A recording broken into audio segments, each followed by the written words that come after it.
Hola, muy buenas a todos, bienvenidos a un nuevo videoprograma de En manos de quién estamos. En esta ocasión vamos a hablar sobre los ciclos económicos que se vienen repitiendo de manera recurrente a lo largo de la historia. Y vamos a presentar una serie de conclusiones bastante arriesgadas, pero acompañadas de hechos, testimonios y pruebas para respaldarlas.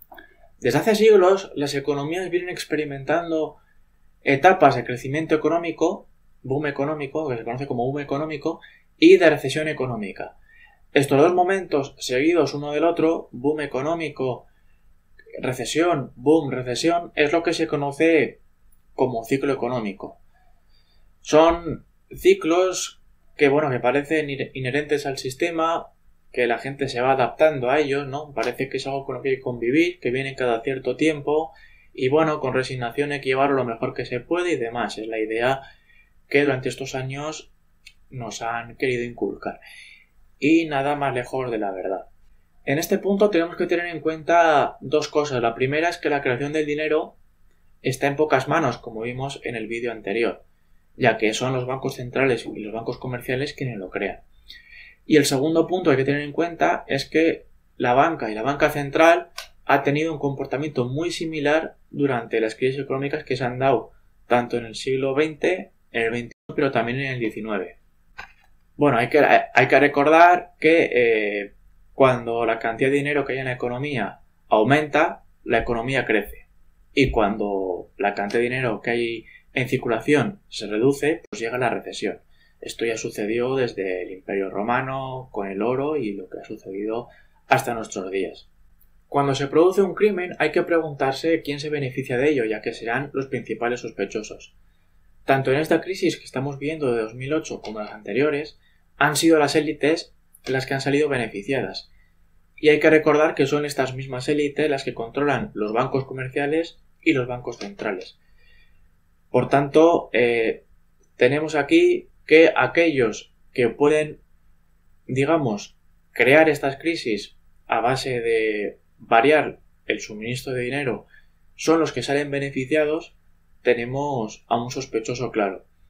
Y es precisamente esto de lo que trata el vídeo. Vamos a explicar cómo lo hacen y luego vamos a aportar pruebas de que efectivamente estas crisis que estamos viviendo no son algo que aparece, de manera espontánea, sino que es algo artificial, que es creado de manera calculada y, por decirlo de alguna forma, científica. Las crean ellos, a la carta.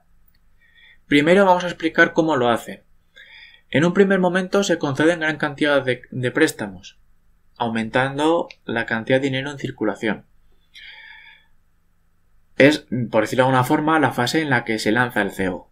Bajan los tipos de interés y aumenta el número de créditos, y cuando esto pasa, pues los empresarios tienden a aumentar la inversión, iniciando o ampliando los negocios.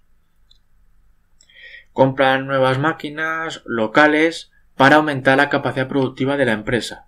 Si lo que fabrican se vende y hay demanda, pues intentarán fabricar más para vender más y aumentar los beneficios. Se contrata más personal, reduciendo el desempleo y, por tanto, aumentando la capacidad adquisitiva de las personas, con lo cual aumenta la demanda y la economía crece, y es un círculo virtuoso.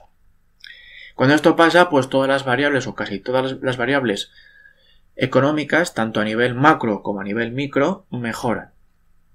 Se reduce el desempleo, aumenta el valor de los activos, etcétera, etcétera.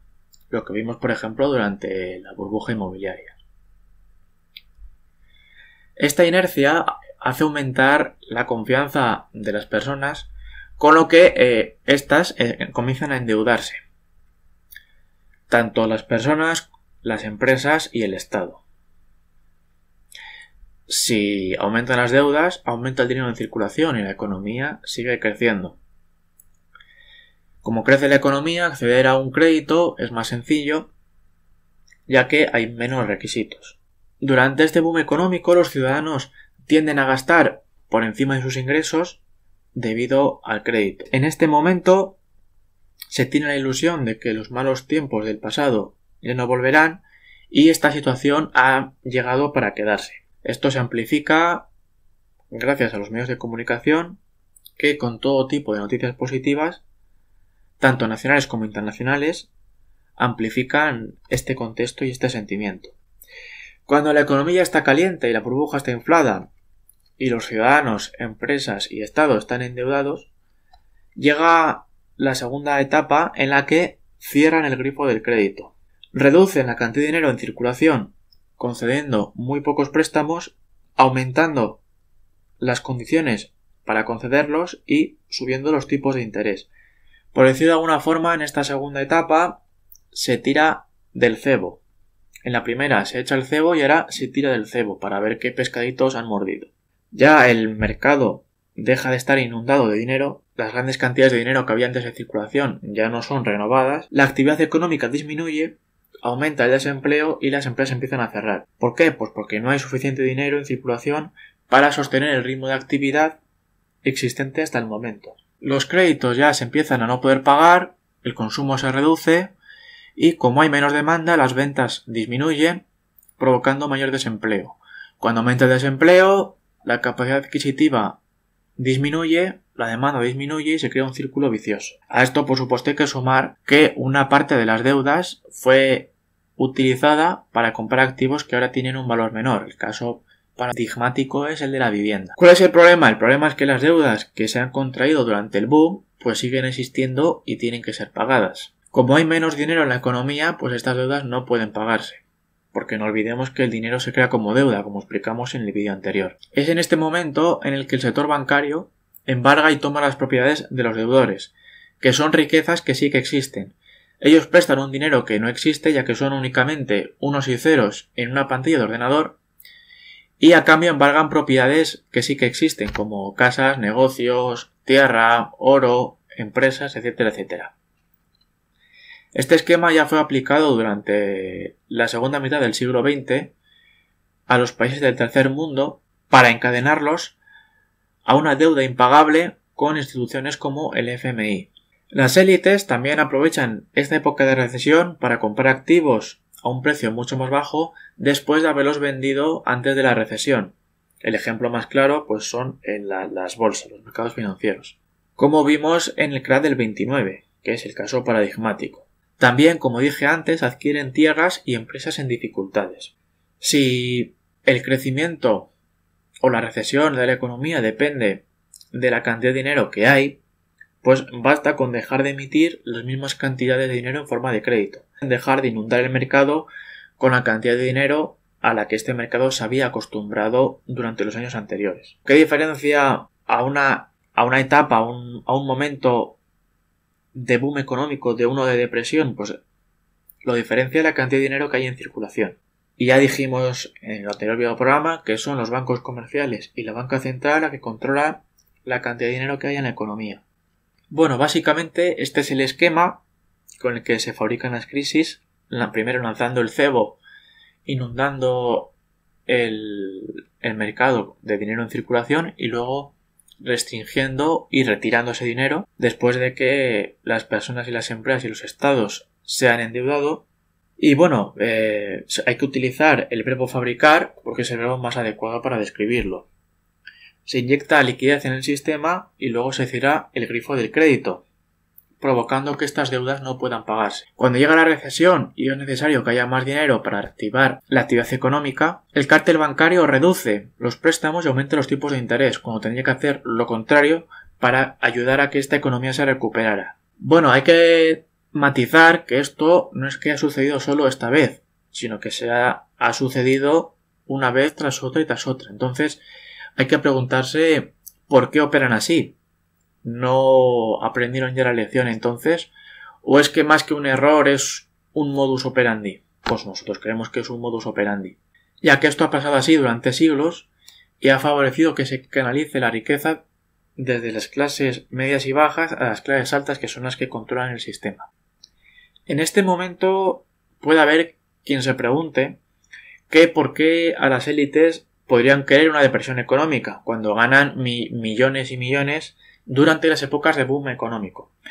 Hay que tener en cuenta que durante una crisis económica la riqueza no se destruye, sino que se transfiere y se concentra en menos manos. Bueno, hasta aquí hemos presentado ya el esquema de cómo funciona y ahora toca presentar las pruebas. Vamos a presentar hechos, testimonios y pruebas para respaldar lo que estamos diciendo. Y vamos a empezar con los testimonios. Andrew Jackson advirtió sobre nuevos intentos que pudieran producirse en el futuro para establecer un banco central, que iba a crear depresiones económicas futuras. Jackson aseguraba que si el pueblo permitía una institución similar a la que él vetó en la primera mitad del siglo XIX, le esperarían ese tipo de cosas. Y le intentaron matar. Abraham Lincoln también se dio cuenta del peligro que tenía dejar la creación del dinero en manos de los banqueros. Creó un dinero libre de deuda para librar al pueblo estadounidense de tener que pagar intereses. Y le mataron. James Garfield, expresidente de Estados Unidos, conocía los entresijos de la economía y cómo los poderosos tenían la capacidad de manipular y controlar la economía con el dinero de oro. Conocía las maniobras que realizaba la élite financiera y era consciente de que tener el poder de emitir el dinero era un factor determinante de los ciclos económicos. Y le mataron. El conocido como Comité Puyo, subcomité del Comité de Banca y Moneda, realizó una investigación entre 1912 y 1913 sobre el llamado Grupo del Dinero. Este comité afirmó que una élite de líderes financieros con influencia había obtenido un gran control sobre las principales industrias y mercados financieros de Estados Unidos. El informe con el que se concluyó esta investigación reveló que al menos 18 grandes corporaciones financieras estaban bajo el control de un cártel liderado por JP Morgan y el empresario James Stillman. Este informe añade que unos pocos hombres tenían el control de la bolsa de Nueva York y disponían de la capacidad necesaria para manipularla, ya en 1912. Cuando se aprobó el proyecto de la Reserva Federal de 1913, el congresista Lindbergh vaticinó que tras ser firmado por el presidente se instauraría un gobierno invisible del poder monetario. Lindbergh comprendió cómo podrían crearse los ciclos económicos. El congresista Louis McFadden también desenmascaró la Reserva Federal con denuncias similares. El ya fallecido David Rockefeller afirmó: «Todo lo que necesitamos es una gran crisis y las naciones aceptarán el nuevo orden mundial». Aquí vemos el pantallazo en cuestión de la frase que dijo. Habría que preguntarse si acaso es esta la crisis que ellos necesitan. Bill Steele, en su documental Money Master de 1996, anticipó la actual crisis financiera. Dijo literalmente: «Así la crisis es necesaria para el logro de sus planes. La única pregunta es cuándo la crisis sucederá». También acertó sobre el peligro que corrían las clases medias, sobre todo la de Estados Unidos. El exoficial de policía Michael Rupert, además de predecir la crisis, añade que fue provocada. Realizó en 2009 un documental titulado Collapse, muy recomendable. Joseph Stiglitz, Premio Nobel de Economía, denunció las acciones del FMI y el Banco Mundial, sugiriendo que son las verdaderas causantes de las crisis. Carlos Martín, en un libro muy recomendable titulado Las alas de las hormigas, afirma que el proceso utilizado para desangrar la economía es siempre el mismo. Tras inundar el mercado con dinero basado en deuda, la élite bancaria está preparada para cosechar dinero real. Naomi Klein explica de manera brillante en su libro La doctrina del shock, el auge del capitalismo del desastre, cómo las crisis son aprovechadas por las élites para implementar las medidas que desean, porque cuando la ciudadanía se encuentra en una situación de crisis económica o del tipo que sea, es más propensa a aceptar medidas que no aceptaría de otra manera. Es lo que ella denomina la doctrina del shock. Gary Allen y Larry Abraham aseguran en «Nadie se atreve a llamarle conspiración» que cada una de estas depresiones económicas ha seguido un periodo en el cual la Reserva Federal empujó fuertemente el acelerador de dinero y después dio un golpe estrepitoso en los frenos. Francisco Allen, en Conspiración Araña Neoliberal, afirma que simplemente hay que esperar a que la burbuja reviente para que el Estado entre en bancarrota, entonces se podrán colar nuevas medidas neoliberales con la justificación de la crisis. Angus Deaton, Premio Nobel de Economía en 2015. Las crisis están diseñadas para beneficiar a los ricos, ya que gracias a ellas les resulta más sencillo reescribir las normas. Alessio Rastani, broker de Londres, sueño cada noche con otra recesión. Hay que preguntarse por qué determinadas personas sueñan con recesiones. Pues lógicamente porque son buenas para ellos. Rae Emanuel, político estadounidense. Usted nunca quiere que una gran crisis se desperdicie. Lo que quiero decir con esto es que es una oportunidad para hacer cosas que no podían hacerse antes. You never want a serious crisis to go to waste. And what I mean by that, it's an opportunity to do things that you think you could not do before. El economista Jesús Huerta de Soto, en su libro Dinero, Crédito Bancario y Ciclos Económicos, también trata los ciclos y cómo son provocados por la creación de dinero. Las crisis y depresiones económicas no se pueden evitar si previamente se produce una expansión crediticia. La congresista Marcy Kaptur asegura que la codicia de Wall Street llevó a la crisis. Karen Hughes, ex empleada del Banco Mundial, también afirma algo parecido. Matt Taibbi, quien describe a Goldman Sachs como un gran vampiro, etcétera, etcétera, etcétera. Pero hasta aquí son los testimonios. Ahora vamos a ir analizando diferentes momentos históricos de la economía para que vayamos viendo más claro todavía este esquema. En 1785, el gobierno no renovó el permiso para la continuidad del Banco de América del Norte, que fue el banco central que hubo a finales del siglo XVIII. La oposición estuvo liderada por el congresista William Finley, quien ya entonces era consciente de cómo funcionaba la banca central y denunció que el Banco Central no tiene ningún principio excepto el de la codicia, nunca cesará en su empeño de acumular toda la riqueza, poder e influencia sobre Estados Unidos. El pánico de 1819. Los bancos estatales emitieron papel moneda de manera masiva como crédito, que fue destinado a especular con las tierras. El segundo banco de los Estados Unidos, el Banco Central de entonces, dejó de conceder créditos y reclamó el pago de los ya concedidos, pero no en papel moneda sino en oro. Y llegó la recesión, de nuevo un pánico precedido de una situación de boom económico. En el siglo XIX se estableció en Inglaterra la ley de Peel, aunque como siempre los banqueros consiguieron saltársela. El pánico de 1837 también tiene su origen en el sector bancario. Cuando deja de conceder préstamos llega la recesión económica, también precedido por boom económico. El pánico de 1857, tras la burbuja de los ferrocarriles, tuvo su origen nuevamente en el sector bancario tras la quiebra de la Ohio Life Insurance and Trust Company, nuevamente precedido por época de boom económico. Cuando Abraham Lincoln emitió los greenbacks, que era un dinero libre de deuda, fuera del alcance de los banqueros, pudo financiar la guerra y la economía funcionaba.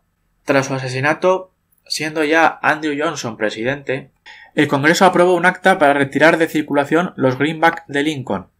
Esta ley, junto a la Coinage Act de 1873 y la restricción monetaria que llevó a cabo la administración de Ulysses Grant, fueron factores decisivos para desencadenar el pánico de 1873. De nuevo la causa fue la reducción de dinero en circulación. Al reducir la cantidad de dinero en circulación, retirando de circulación los billetes de Lincoln, los greenbacks, se produjo una reducción drástica de la cantidad de dólares por habitante, provocando la recesión. El pánico de 1893. Carlos Martín, en el ya mencionado libro Las alas de las hormigas, afirma que los motivos de los banqueros se presentaron con una claridad sorprendente en un memorando enviado por la Asociación de Banqueros Americanos en 1891. En este memorando, según afirma Carlos Martín, planearon para septiembre de 1894 no renovar los préstamos y exigir los préstamos ya concedidos. La idea era hacerse con gran cantidad de tierras al oeste del Mississippi a precios muy bajos. Aquí nos revela Carlos Martín un episodio en el que el cártel bancario, actuando de manera conjunta, realiza su maniobra para obtener beneficios personales a costa de la economía, operando como una vulgar mafia de Chicago de los años 20. El episodio sucedido en 1920 de crisis bancaria que poca gente conoce. Entre 1914 y 1919, la Reserva Federal incrementó el suministro de dinero casi un 100%, es decir, lo duplicó, mediante grandes préstamos a pequeños y medianos banqueros. Tras esto, la Reserva Federal comenzó a reducir el suministro de dinero en 1920, exigiendo los préstamos que concedió, provocando quiebras y corridas bancarias. Esto favoreció a los grandes bancos que pudieron adquirir estos pequeños y medianos bancos a precios muy bajos. El congresista Lindbergh denunció en 1921 que, bajo el acta de la Reserva Federal, los pánicos ya son creados de manera científica. El pánico actual ha sido creado científicamente y funciona como un cálculo matemático. Tras el crash del 29, la Reserva Federal, en vez de bajar los tipos y aumentar los créditos concedidos para recuperar la economía, hizo lo contrario, redujo el suministro de dinero y aumentó los tipos, agravando la depresión económica. Fue el tiro de gracia. El economista Milton Friedman asegura que fue la Fed la que causó la Gran Depresión al disminuir la cantidad de dinero en circulación en un tercio, desde 1929 a 1933. Louis McFadden denunció en 1934 que los banqueros y compañías corredoras de bolsa exigieron la devolución inmediata de manera conjunta de todos los préstamos a corto plazo. Louis McFadden murió asesinado cuando planeaba comenzar un proceso de desmantelamiento de la Fed. En este cuadro vemos las relaciones de la política monetaria de la Reserva Federal y los promedios del Dow Jones. Cuando se reduce dinero de la economía y aumentan los tipos de interés, se producen bajadas del Dow Jones, y cuando se producen políticas de aumentar el dinero en circulación, bajando los tipos y concediendo más préstamos, el Dow Jones sube. Con la economía real pasa lo mismo. En la crisis de las .com subieron los tipos antes de estallar la burbuja, del 4,75% en octubre del 98 al 6,5% en marzo del año 2000. En la crisis económica de 2008, en la que estamos viviendo actualmente, sucedió algo parecido. Para ello vamos a ver una tabla con los tipos de interés que estableció la Reserva Federal entre el año 2000 y el 2008. Vemos cómo a partir del año 2001 se produce una bajada progresiva de los tipos. En 2001 estaban en torno al 6% y a finales de 2002 estaban en torno al 1,25%. Paul Krugman, en De vuelta a la economía de la Gran Depresión, reflexiona sobre cómo Alan Greenspan consiguió echar a andar la economía sustituyendo una burbuja por otra, la de las .com por la inmobiliaria. Años después de las bajadas comienzan las subidas. A mediados del 2003 estaban al 1, a mediados de 2004 al 1,25, a mediados del año 2005 estaban al 3,25 y a mediados de 2006 estaban ya al 5,25. Provocando los impagos de las hipotecas subprime y el estallido de la burbuja inmobiliaria estadounidense, con las consecuencias que ya todos conocemos. A esto hay que añadir que el tener información privilegiada sobre cuándo subían y bajaban los tipos, ya que son ellos mismos los que lo hacen, tienen una ventaja enorme que les permite obtener grandes beneficios a través de la especulación con derivados en los mercados financieros, gracias a esta información privilegiada. Bueno, se nos quiere hacer creer que esta crisis y las anteriores son como una especie de pequeño resbalón, algo que ha sucedido y que nadie o casi nadie ha podido anticipar, cuando esto en verdad ha sido orquestado para aumentar la riqueza de los más ricos y el control que tienen sobre Occidente. Esta última burbuja y la crisis actual han sido muy rentables para ellos. Primero, la estafa se produce con las hipotecas, tanto las subprime como las no subprime, y con todo tipo de derivados financieros que se venden en los mercados, y ganan dinero especulando con ellos. Cuando saben que se acerca la caída de los mercados, comienzan a especular con los CDS, que son, digamos, derivados para apostar a la baja, y siguen ganando dinero. Llega la crisis y se dedican a prestar dinero a los países para que puedan financiar sus déficits, con intereses cada vez mayores. Esto es posible gracias a unas primas de riesgo cada vez mayores que consiguen manipular con ayuda de las agencias de rating, de las que hablaremos en otro videoprograma.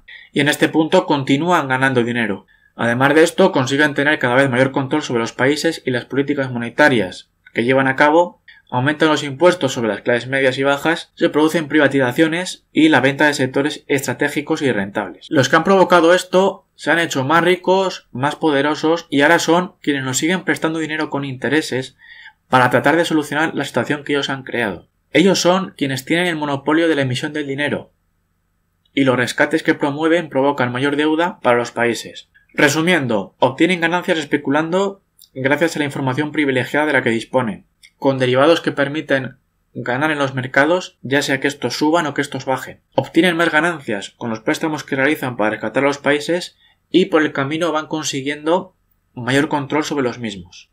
Desgraciadamente la jugada les ha salido redonda. Para ilustrar esto aún más, presentamos en esta tabla la evolución de los activos de los grandes bancos estadounidenses en millones de dólares. Vemos cómo ha habido una tendencia general al aumento de los mismos entre 2006 y 2015. Se han incrementado, como digo, estos activos de manera notable, sobre todo de manera conjunta. El caso de Wells Fargo es el más claro, pasando de 482.000 millones de dólares en 2006 a 1,787 billones de dólares en 2015. Estos datos han sido obtenidos de los reportes anuales de cada uno de estos bancos, que son fácilmente accesibles debido a que son publicados en sus respectivas páginas web. Por último, vemos aquí en esta tabla cómo han aumentado los activos de la Reserva Federal, datos en miles de millones de dólares, pasando en 2006 de 870.000 millones de dólares a 2010 2,42 billones de dólares. También datos que se pueden obtener en las cuentas anuales, los reportes anuales de la Reserva Federal que publica en su página web. Bueno, hasta aquí el videoprograma de hoy, donde hemos presentado suficientes pruebas y testimonios y hechos históricos para que cada uno saque sus propias conclusiones. Ponerme abajo en los comentarios lo que os ha parecido, lo que opináis vosotros. Dar a like si os ha gustado y compartirlo para que la gente sepa pues en manos de quién estamos, ¿no? Y cómo esta crisis, o esto que llaman crisis, no es una crisis sino una estafa. Como dije, hasta aquí el programa de hoy. Nada, un saludo a todos y nos vemos en el próximo vídeo.